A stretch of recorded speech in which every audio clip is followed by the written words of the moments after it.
જુઓ, પારડે વિધાનસભા બેઠક પર જે થયું એને માત્ર ચૂંટણીનું પરિણામ કહેવું એ વાતને બહુ ઓછી આંકવા જેવું છે. એ એક રાજકીય ભૂસ્ખલન હતું. તો આજે આપણે એ જ સમજવાની કોશિશ કરીશું કે આટલી મોટી જીત પાછળના આંકડા શું કહે છે, જમીન પર લોકોની સાચી તકલીફો શું છે અને આખરે રાજકીય સમીકરણો બદલાયા તો કેવી રીતે બદલાયા.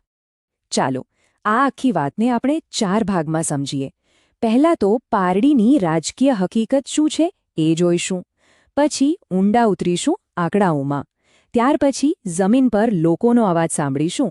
અને છેલ્લે એક મોટા સવાલનો જવાબ શોધવાનો પ્રયત્ન કરીશું. શું વિપક્ષ માટે પાછા ફરવાનો કોઈ રસ્તો છે? તો સૌથી પહેલાં મેદાનને સમજવું ખૂબ જરૂરી છે. પારડી મતવિસ્તારને શું ખાસ બનાવે છે? ચાલો, એની ભૌગોલિક અને સામાજિક રચના પર એક નજર નાખીએ. પારડી એટલે દક્ષિણ ગુજરાતનો ઔદ્યોગિક પટ્ટો. પણ એની ખાસિયત એ છે કે અહીં ગામડા અને શહેર બંને એકસાથે શ્વાસ લે છે. અને આ જ મિશ્રણ એને રાજકીય રીતે ખૂબ જટિલ બનાવે છે. તમે જુઓ, એક બાજુ ફેક્ટરીઓના ધુમાડા છે તો બીજી બાજુ ખેતરોની હરિયાળી, અને આ બંને દુનિયાની ટક્કર અહીંના રાજકારણમાં સ્પષ્ટ દેખાય છે. હવે આ આંકડો જુઓ, 97,164. આ માત્ર એક નંબર નથી, આખી કહાણી આમાં જ સમાયેલી છે. આ 2022ની ચૂંટણીમાં જીતનું માર્જિન હતું. આને સામાન્ય જીત ના કહેવાય, આ એક પ્રચંડ જીત હતી, જે બતાવે છે કે શાસક પક્ષની પકડ કેટલી મજબૂત છે. મેં પહેલાં કહ્યું તેમ આ જીત નહીં, ભૂસ્ખલન છે. તો સવાલ એ છે કે આટલું મોટું પ્રભુત્વ આવ્યું ક્યાંથી? આનો જવાબ આપણને આંકડાઓ આપશે.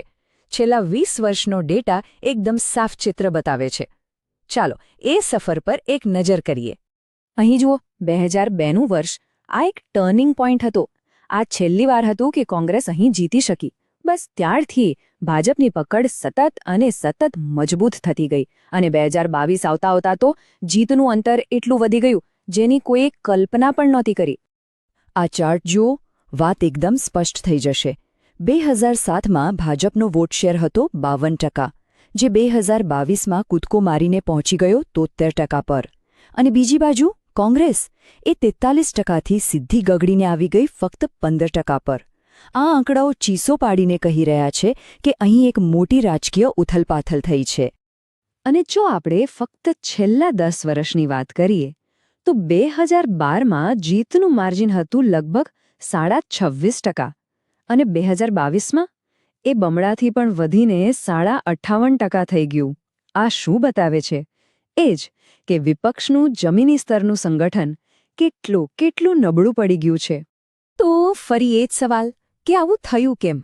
કદાચ આનો જવાબ આપણને પારડીના સામાજિક ગણિતમાં મળે.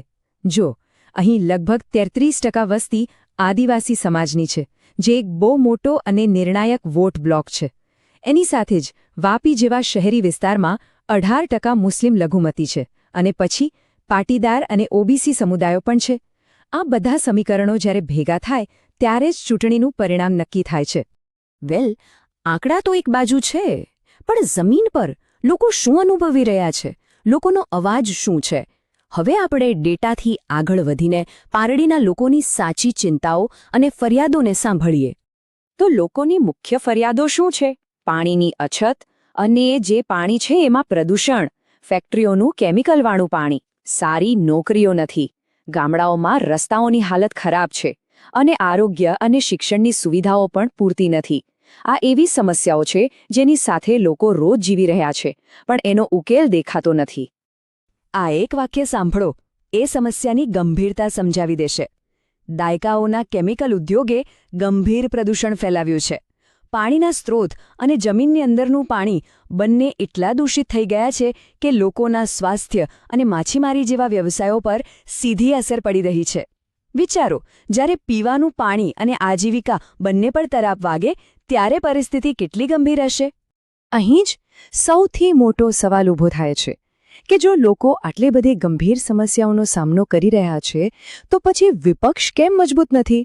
આ બધા મુદ્દાઓ વોટમાં કેમ નથી ફેરવાતા? આ જે કોયડો છે જે આપણને આપણા છેલ્લા વિભાગ તરફ લઈ જાય છે. તો હવે આપણે છેલ્લા ભાગમાં આવી ગયા છીએ. અહીં આપણે એક એવી વ્યૂહરચનાની બ્લુપ્રિન્ટ પર વાત કરીશું જે કદાચ એક મજબૂત વિપક્ષ ઊભો કરવામાં મદદ કરી શકે. અને હા, આ માત્ર થિયરી નથી, પણ એક એક્શન પ્લાન છે. આ વ્યૂહરચનાનું નામ છે ચતુર્મુખ સિદ્ધાંત. આનો મતલબ શું? આનો અર્થ છે 4 મોઢાવાળી રણનીતિ. એટલે કે 4 અલગ અલગ દિશાઓમાં એકસાથે કામ કરવું. કઈ 4 દિશાઓ? ચૂંટણી, સંગઠન, લોકો સુધી પહોંચાડવાની વાર્તા અને સંસાધનો. ચાલો આ 4 સ્તંભોને જરા સરળ રીતે સમજીએ. પહેલું, ચૂંટણી, એટલે કે એવા મતદારોને શોધો જે નારાજ છે, જેમ કે આદિવાસી અને લઘુમતી વિસ્તારોમાં. બીજું, સંગઠન, એટલે કે બૂથ લેવલ પર કાર્યકરોની ફોજ ફરીથી ઊભી કરો. ત્રીજું, વાર્તા, એટલે કે લોકોના મુદ્દાઓ પર એક સરળ પણ દમદાર સંદેશ બનાવો. અને ચોથું, સંસાધનો, એટલે કે નાનામાં નાની ઝુંબેશ માટે પણ પૈસા અને લોકો ભેગા કરો. આ ચારેય પાયા મજબૂત થાય ત્યારે જ ઇમારત ઊભી રહી શકે. અને આ કામ માટે એક 90 દિવસનો પ્લાન પણ છે. જુઓ, પહેલા 30 દિવસ ઊંડાણપૂર્વક રિસર્ચ કરો, લોકોની ફરિયાદોનું લિસ્ટ બનાવો અને જૂની કમિટીઓને ફરીથી જગાડો.